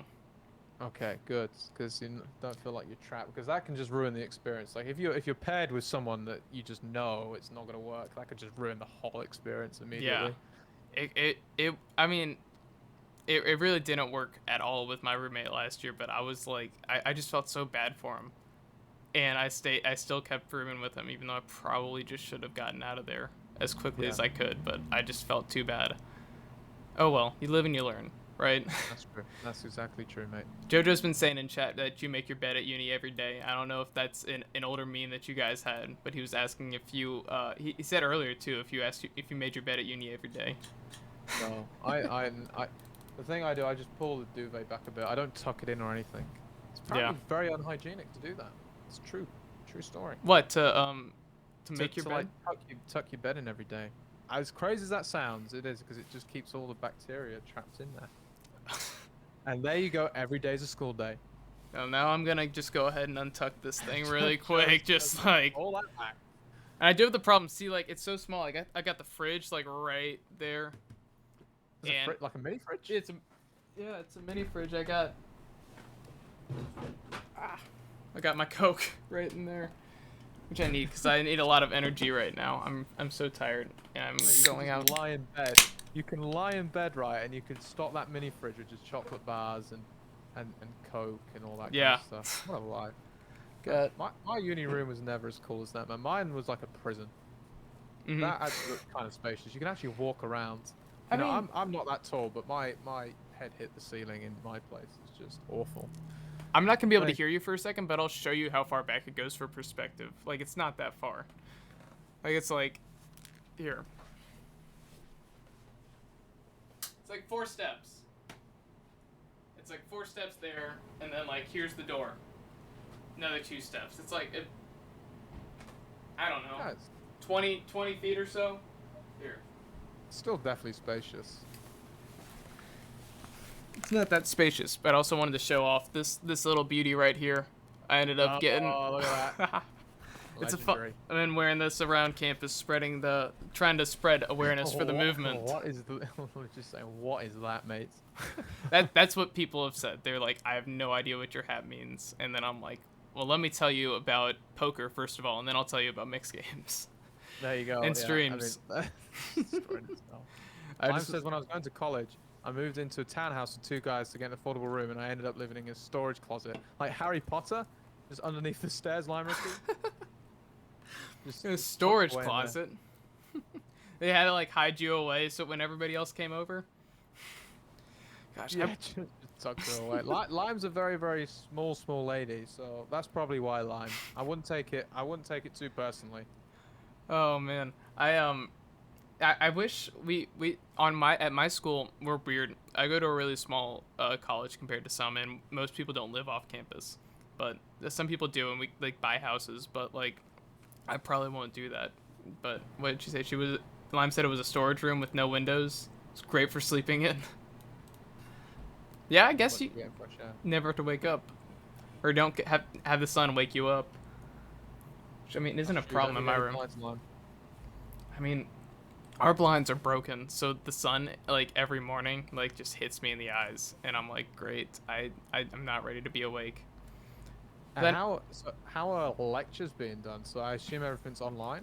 So a lot of it's been online, some of it's been not online. A lot of mine, I have one lecture that's in person in like a giant auditorium that has like 20 people in it. So we're like all spaced out, like 6 feet apart, and it works. It works pretty well, which is fun. I have 2 other lectures online, and then my music class, it's in person, which is we just wear masks and we're spaced apart. And surprisingly, we have had like very few, like less than 10 COVID cases this semester, at least for a school of like 2,500 people. Yeah. Which is in faculty too. Like there haven't been many faculty cases, which is nice. Like we've been able to make it back and like make this all work. How's the UK doing with opening up right now? Are they like getting into those stages? Yeah, I think there's something new. Restrictions are being slightly lifted on Monday, meaning that you can actually meet outside with 5 other people, so a group of 6. That's on Monday, and then in a few weeks' time, restrictions are going to be eased a little more. And apparently, I don't think it's going to happen personally, but they do say that on the 21st of June, things will be back to normal. Which I very much doubt, but one can hope. And that's Yeah. on my birthday as well, so that would be a really, really That- nice little birthday surprise. yeah. But I don't think it's gonna happen. If I'm gonna be brutally honest, I don't think it's gonna happen at all because I don't think enough people are vaccinated just yet. But I don't really want to talk about it because it just gets me very, very sad. I didn't So realize just that you. What'd you say? I just want to get outside. I Just d- can't. I didn't realize that your all's lockdown was like that high level right now. I didn't realize that it was like Oh yeah. you're just not moving at all. Yeah, it's pretty strict. It was pretty strict. Kind of got really strict just before Christmas, and we've been in like this for months and months and months now. So it is what it is. We kind of got used to it, but I think things are easing up. Definitely on Monday, you can actually meet outside with a group of 6, and then we're going to just take it day by day. If the number of cases go down and things look good, the kids went back to school as well the other week. Mhm. So if that stays all right, and there are not a lot of cases going around there, then hopefully things should be back to normal at least by June. So they say. That's the roadmap anyway for this country. 21st of June, back to normality. But it's not like our prime minister to lie to us. So we will see. Everybody's saying Connor said Boris wouldn't lie to us again. Oh no. One can only certainly hope. not. I don't know. I don't like false promises. That's all. I know there's a fine line between trying to make people happy and I don't know, just the honest truth. And I don't think he's finding that line just yet. So But do How are you? You're not living on your own, right? You live in a house. You live with other people though? You haven't been like totally alone this whole time. No, no, no. I live with my parents, my family, my brother, my sister. A five-person house. So, Wow, but the thing is, I brought COVID into the house, but luckily none of my family members got it or caught it that's when I good. brought it in. So yeah, I just had to isolate myself in my room. So very fortunate that they didn't catch it. Yeah, It's kind of a miracle, actually. yeah. Kind of a miracle. I have no idea how they didn't catch it, but I, I I, somehow managed to do so. COVID works in mysterious ways. I don't It does make understand. it I'm does. not a scientist. I have no idea how it works. I just hear like, all right, am I supposed to wear a mask this week? And they're like, yep, you still have to wear it. You still got to be away from people. And I'm like, cool. Yeah, I'll do that. just don't lick toilet seats. Don't lick anything. You know, just don't do anything silly, and you're probably not gonna get it. I can't wait till June 21st when I can start licking toilet seats again. Like it's just I'm waiting waiting for Yeah. the day. Oh mate, there was some absolute idiot who filmed himself. This is like at the start of it all. Filmed himself licking a toilet seat just because he thought it was cool and like, oh my god, there's a pandemic and I'm licking a toilet seat. And then like this absolute idiot then actually got COVID. Oh my Like god. it's a massive shock. But no, I didn't. Calc, I didn't lick a toilet seat. Yes, that's what I do. It's this thing. It's I'm that bored. mixed games movement and toilet licking movement. It's called the bowel movement. Oh, God. I remember at the That's start. what I remember the start of the pandemic too. Like when at least American sports got shut down. There was a basketball player, Rudy Gobert, who was at like some press conference, and he was like, "I'm not worried," and then he goes and he's like touching every mic at the thing, and then he walks out, and then like 2 days later he tested positive for COVID, and like and the whole league was shut down. Yeah, well, it's like, what do you expect? You're not invincible just because you're some kind of like basketball player. You think you're invincible? You're like any other different human being? Like, come on. Well, I It's mean, just some people are just not with it, mate.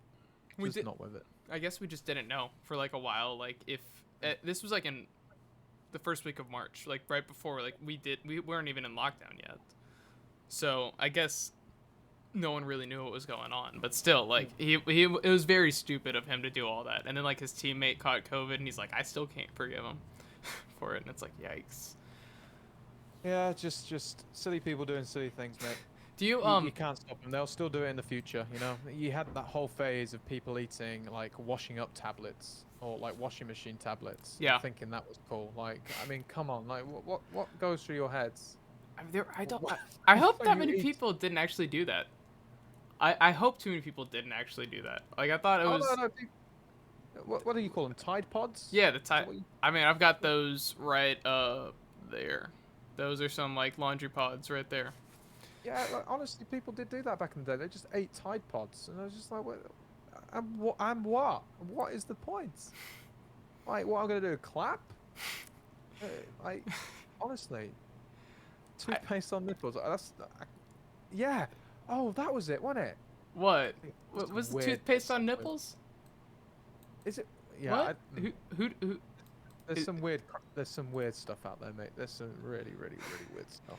Just And don't. obviously with all this TikTok malarkey, people are just like going out their way to film some really, really dumb stuff. I don't know. I don't go on Let them do what they TikTok. want to do, you know, they are built differently. Us Americans, we can handle anything. I guess we're just invincible. I don't know. We're just amazing at every single. Besides, like half of them are all or like 60% of our qualities. One thing that's weird. Ever since I've started watching all like Fenton, like Spraggy, you playing on Twitch, all your different commands in chat. You always say like !play in chat, and we say exclamation point. Like that's Yes, how I I know was you taught do. in school, and ever since then I've been saying exclamation mark. I combined them for a second there, and I don't know why. I just like the sound of it better. Do you say question point? No, I say question mark.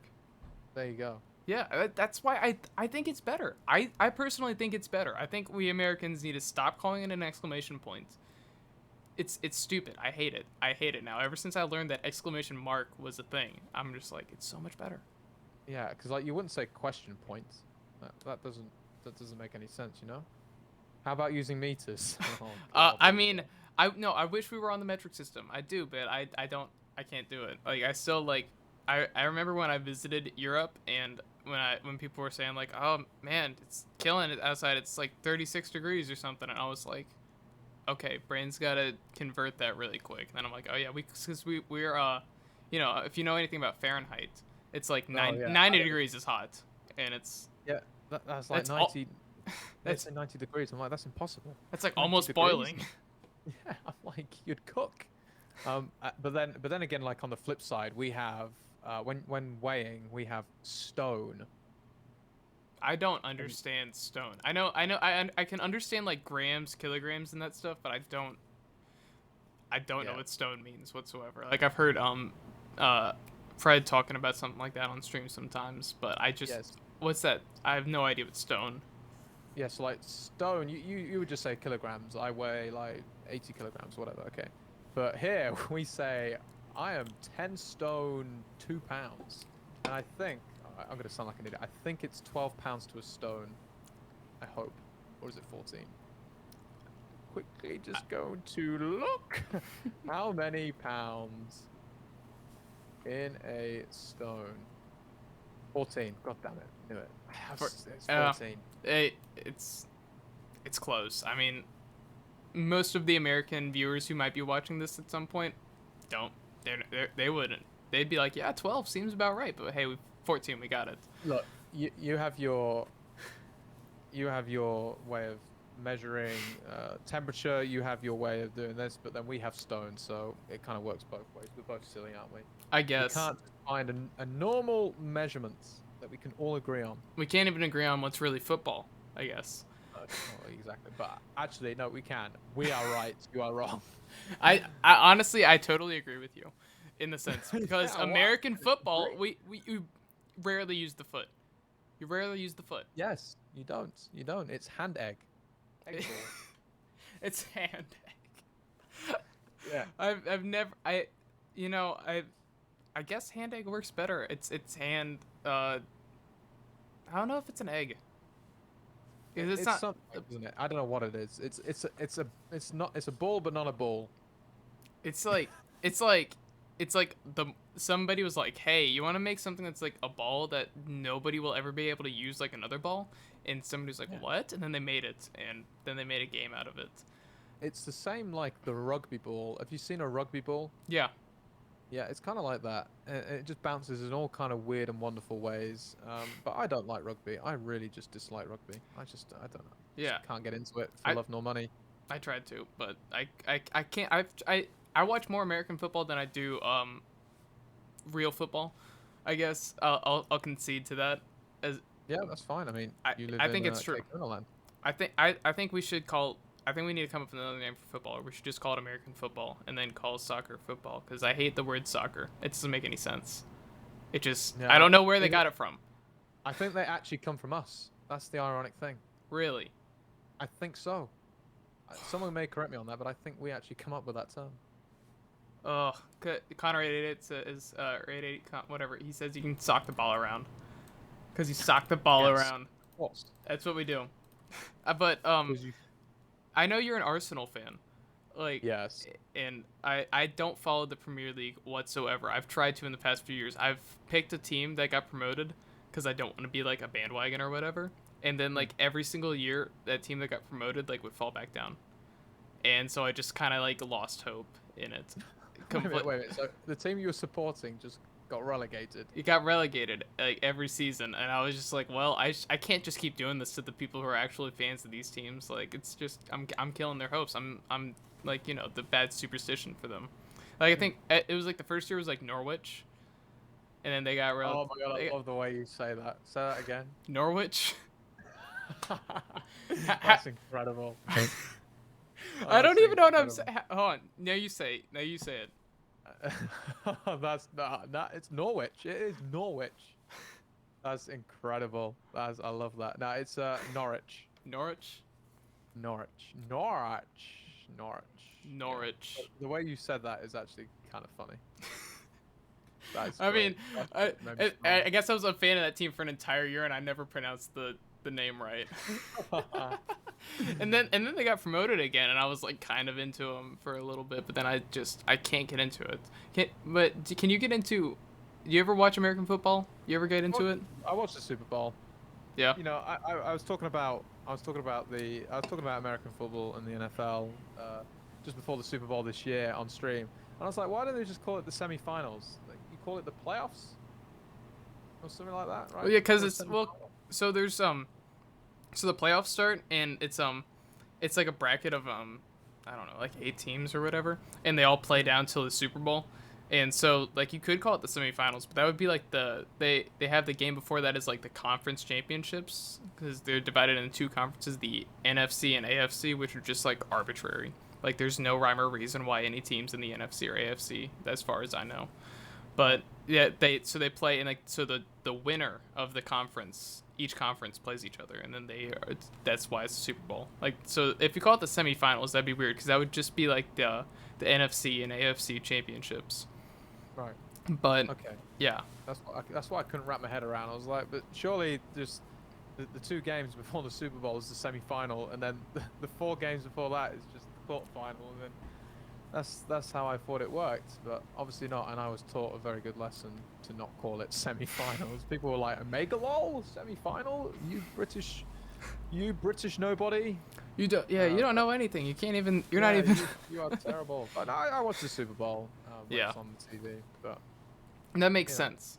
But do you find I've seen you talk about it. You find it more boring than British, than actual football because there's a lot of advertisements during the yeah, games. I don't mind because when I watch the Super Bowl, I watch it on the BBC, which has no adverts. But like, the thing for me, it's just too stop and start. Like football in this country, you play 45 minutes and there are just no stoppages, nothing. There's no right. Let's take a 2-minute break and let's advertise the new chicken mayo sub from Subway. You can get it. Like, there's just none of that. I understand that they get paid so much money to advertise it, but like. Yeah, There's just none of that here. You play 45 minutes of football, you get a 15-minute break, you play the last 45 minutes. It's just too stop and start for me. And I feel like it's very difficult for a newbie to get into American football if that's happening. Because you just don't know what's happening. yeah. Like, they intercept a play and then they're chest bumping and then like there's an advert on and I'm like, what's going on? Yeah, You're like, I want to this get back to guy was football. sponsored by Bud Light. What's going on? I You know. I know, like that's why I kind of I like watching football. Like I'll do it from time to time, but and it's like it's a great game to watch on Sundays when I'm like playing poker too, because like I barely have to pay attention to it. And Yeah. but then I got into hockey. I played ice hockey like for a while, and I find that sport so much more enjoyable. Just Yeah. because it's just constant. Like you're just skating so fast. Like the substitutions, like people like constantly changing everything. Like it, and that's like why I understand why people like like football a Yeah, lot I've seen it on a lot TV. better. It's brutal. Ice hockey seems like carnage. Don't they just like take their helmets off and just start beating each other up sometimes? Yeah, It's fighting's like, it's an intrinsic part of the sport. There's a yeah, it's part penalties. of it. And the refs just like, if that happened in football, right? There'd be red cards, people getting sent off the pitch. Like the refs just sit there and watch it for a minute, and then they intervene. It's like they've got to punch. Like, I don't get. Yeah, they'll watch it. They'll watch it for a while, and if the fight goes on too long, they break it up. Or if someone goes down, then they break it up, and then they go spend 5 minutes in timeouts, and then they come back and they've learned their Yeah. lesson. That's hockey. I mean, when I played, we didn't fight because we were high schoolers, and Hmm. I don't think that they could condone that. But I got a beating. I mean, I got 3 different injuries, one each year, like one concussion. I separated my shoulder, or was it my left shoulder? I don't. Oh no, it was my right shoulder because I had an art project due in school that like a week after I separated it, and I couldn't paint. So like I just like did it with my left hand, and it was the most terrible piece of art ever. Like it looked like a 4-year-old had like drawn like a giraffe or something, but I was like trying to draw like a street, and It's it just was because you slammed into the wall, so to speak. yeah. Or, Someone slammed me into the wall. yeah, yeah. Yeah, it Jesus was. Christ. It's brutal. I mean, I feel like that the injuries though in football can also be like brutal because you only have the shin guards on. Like that's the Mm. only protection. Like it's like kind of dangerous in that regard. Yeah, Right? there's been some terrible ones, but a lot of the time you don't know what's actually real and what's just an act because you've probably seen a lot of the time, like Neymar, for instance, goes Yeah. down very easily and he's rolling around like someone shot him or something, when in fact he hasn't even been touched. But that's just part of the game now. There are a lot of diving, a lot of cheaters. But Hmm. you just got to accept it, If every team's doing it, then why can't your team do it? So If you ain't it's just cheating, you part of ain't the game. trying, right? What's that? It's just one like joke statement in America. It's like if you ain't cheating, you ain't trying. Like from people in the South, Yeah. you're not cheating, Like you're not trying. Yeah, part of the game now is to try and look for penalties, like trying to get fouls in the box. Like you see football players now, like leaving a trailing leg in the hope that they get nicked and fall to the ground and get a penalty. It's just part of the game now, and it just is what it is. But Yeah. that's football. I still love it. I still love it. It still gets me very excited. It still gets my palms sweaty I every just game. I just can't get into it. I mean, I That's don't know fair enough. why. I guess I find it boring because like whenever they're like just like kind of like passing the ball around in the middle of the field, I'm just like kind of just like going looking at my own thing, and then like when I miss a goal, I'm like, how could I have done this? Yeah, Like I have to rewind it, and then people are like, oh my god, did you see that? And I'm like, yeah, I totally saw that. I was paying attention the entire time. it's good. It's like, but it's the same thing, right? I could just say I'm not really into American football, but Yeah. I will watch the Super Bowl and basketball. I don't know. Like in terms of sports, well, I assume American football is the most popular. Then would you say basketball is next or ice hockey? Yeah, probably definitely basketball. Ice hockey is definitely the most popular sport in Canada. Right. But like it's definitely goes like basket or like American football probably, then basketball, then baseball. If you've ever seen or heard of baseball. Oh, I've heard of Yeah, baseball. Yeah, yeah, yeah. if you've ever watched it though, it'll make football seem fast paced. Really. Like, because people they'll go up to bat and the pitcher throws a pitch and either they swing and they miss or they hit it. And then the catcher throws it back and the pitcher waits, does his whole routine again, and then he throws another pitch, and then throws it back. And then the pitcher stands there, waits, does his whole routine again, and then he throws another pitch. And then sometimes people hit the ball, but sometimes the guy in the outfield will just catch it and throw the guy out. Yeah, God, it just seems a bit too slow, to be honest. That seems just very slow. I like fast-paced sports. That American football's one thing, but that sounds very slow, very, very, very slow. But I mean, yeah, if you've never seen it, like if and you think American football like is slow paced, trust me, like this is a snail's game. hey, bada, swing. It's nothing I, like I- every time I think of baseball, I just think of that High School Musical number. That's all it is. I haven't thought about that in so long. Oh my god, I haven't thought That's all about I like see, though. That's all I see. That's just all I see. There's just that, like a lot of people dancing with baseball bats. that. That's exactly what happens at every MLB game. It's a requirement. They have to be able to sing and dance too. And if you see Calc talking about the seventh inning stretch, it's the players they go out and perform a musical number.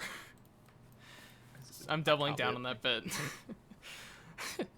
I just go up on like tangential jokes sometimes because I don't know. It's just what I do. Yeah, that's what happens. Like just all of a sudden you talk about one thing and then it just goes completely off the rails. Just Oh talk about man. All right. Well, I personally have some places to be right now in the next little while. But I'm curious. I might have just forgotten this earlier. When did you start playing poker? Exactly. when I was 18, I just stumbled across I stumbled across a YouTube video in my recommended. When you go down that rabbit hole Oh of yeah. the recommended YouTube videos. So I was just stumbling across it, and there was a YouTube video titled "Poker player wins 16 million, and his reaction is like priceless" or something. So I click on it, and it's Dan Coleman winning the big one for one drop. Um, so he's just won $16 million, and he's standing with this pile of money, just like sulking. And I was like, "Hang on, if I just won $16 million in the poker tournament, I'd be over the moon." And then there was another recommended video, like to a PokerStars tutorial on how to play Hold'em, and that's how I got into it. Really, it was just by accident. Yeah. It wasn't like playing with my friends or anything like that. It was just a complete utter fluke. It's just a recommended video of Dan Coleman winning the big one for one drop against Daniel Negreanu, then spiraled into me learning a Hold'em, through a PokerStars tutorial, and then here we are now. It's hilarious. Yeah. I mean, because it's one question I've asked. I've had a few guests on who have been like in poker for a long time, and they're older, a lot older than you or I, and so it'd be like a question like, where'd you think like you'd wind up like 10 years ago? But I don't know if that like applies to you necessarily. But did you ever think that you would reach like this kind of where you're at in your poker career? And do you ever think that do you have any idea of what the future might hold for you? Mate, no. It was all a whirlwind. You can ask GJ Reggie if you ever get the chance to talk to her. No, I didn't think this would be quite possible. I mean, obviously the helping hand through Twitch helps a lot, or helped a lot. In the future, I don't know. I'm just gonna keep plugging away. I'd love to play the World Series one day. I really would. Yeah. I would love to. I would love to just play in a WSOP Mixed Games event. I think that would be really awesome. I mean, my live Mixed Games experience is pretty much zero. Like I played a bit at Lex Live when like intoxicated, but that doesn't really count. But I would love to play. I'd love to play the World Series. I really would. Yeah. And if we could, I was watching some videos yesterday, and George Danza said that like the 109 horse in a scoop is very similar to a 1.5k at the WSOP, like a 1.5k horse or the 1500 horse. It's like the same skill level. So that fills me with a little bit of confidence. But Yeah. me playing at the WSOP is probably going to be a couple of years away, I'd imagine. Yeah, well, Now, anyway. I mean, if you're ever out there, I'm hoping to maybe make it out to the WSP. I'm still waiting. I'm not even 21 yet, so I can't even play.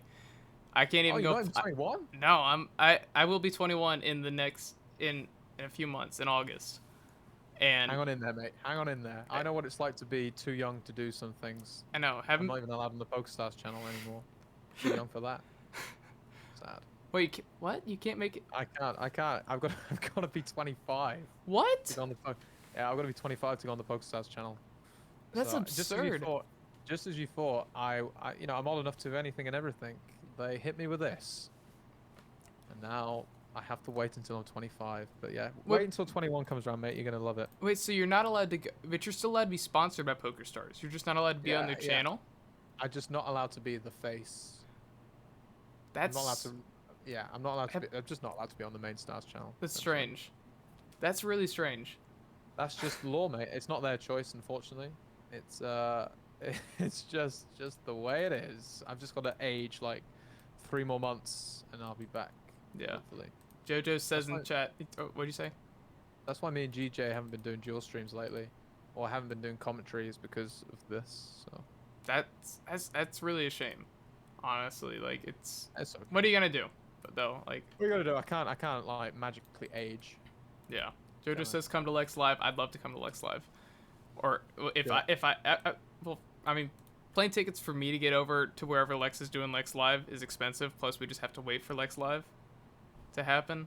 But yeah, I'm really hoping that I can come meet all these people I've seen on Twitch at some point. And if you're ever in America during the WSOP, when I turn 21, if I have the money and I'm still in poker, I'm planning to be there. Awesome, So mate, awesome. yeah, I'm really hoping to see you all around in Twitch. If everybody in chat right now, if you're not following, or people watching this on YouTube later, if you're not following or watching Pieface Poker, he is the best source for mixed games content on Twitch. He is the head of the fastest growing movement for mixed games on Twitch. You say it better than me, mate. And let me just say one thing here. If you guys are in chat and you haven't followed BGP, okay, how do you say your name? Yeah. I forgot to mention this earlier. So yeah, you've always my name used to be typed out as that was my old name in chat. Yeah. It's my initials. It's Blythe A. Dahlem. Oh my god. So- I've really butchered that, haven't I? I've really butchered that. Just a little bit. But Fenton did the same thing. Pred did the same thing too. Everybody did it, so I was just like, I don't really want to like spend hours, especially with like delay too. Like it's just like it would just be just be like, no, you're saying it like this, and then they'd be like, is it? I was like, I don't want to bother these people. They're like trying to stream to entertain all these people. They don't need to get my name right. Like it's fine. Like I just know like yeah, I'm Bedelm or I think Pred said Battle'em or whatever. Like and I was like. It's No, it fine. just is what it I is, know you know. what they're saying. Like it's the thought that counts. Honestly, mate, people have called me PYE face poker before. It just happens, you know. You just gotta rock and roll. Some of the names that come through my Twitch chat, you've just gotta look at it and just gotta take one big punt with it and just hope it's correct. Yeah. It just is what it is. But It- yeah, guys, please follow this channel that you're watching right now because Ape Stars has been on. I think you had Mental Health Matt the other week. Yeah. And have you got any people lined up in the future, or are you looking to get on? I'm looking to line up to get Pred in.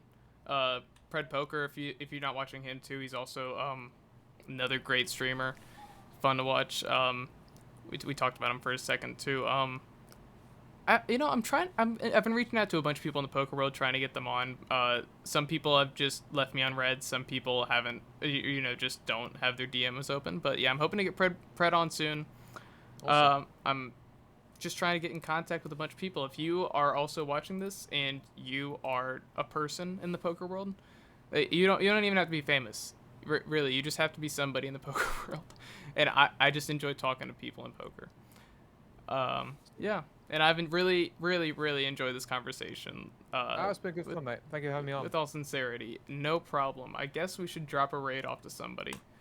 I don't know. Yes. I don't know who's around. I can recommend someone. If you know anybody, I would love to go give him a raid. Accidental Grenade is a very good shout. Accidental Grenade. All right. Yeah, all one word. Right. I have him right up here. I'm gonna hit start raid. Last time I tried to stream last night and I started a raid and it totally failed. Yeah, just type slash and then raid and then put the name and it'll just okay. like rock and roll up. No, you got to do it in chat. Okay. So like this. I'll actually just type it out for you and then you just copy and paste it. Awesome. I am the biggest Twitch noob as well.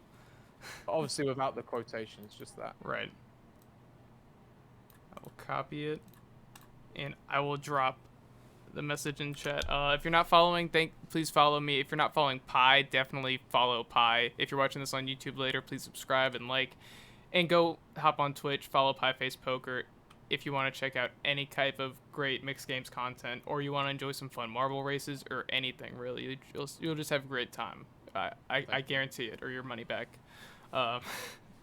Thank you, mate. Very kind. Yeah. Thank you everybody so much for watching. We're gonna drop this raid on to There you go. Accidental It's Grenade. working. Look at that. There we It's a go. thing of beauty. But yeah, anytime you want to raid someone, just put that /raid and then the streamer's name, and you're good to go. All right. Well, all right. I guess we will go ahead and drop the raid off to Accidental Grenade. Yeah. Thanks again, everybody, for tuning in. Thank you so much, Pi, for joining me. It's been a lot of fun. Oh, thank you. Thanks everyone for watching. It's been a pleasure. All right. I guess we'll head on over now. Peace out, everybody.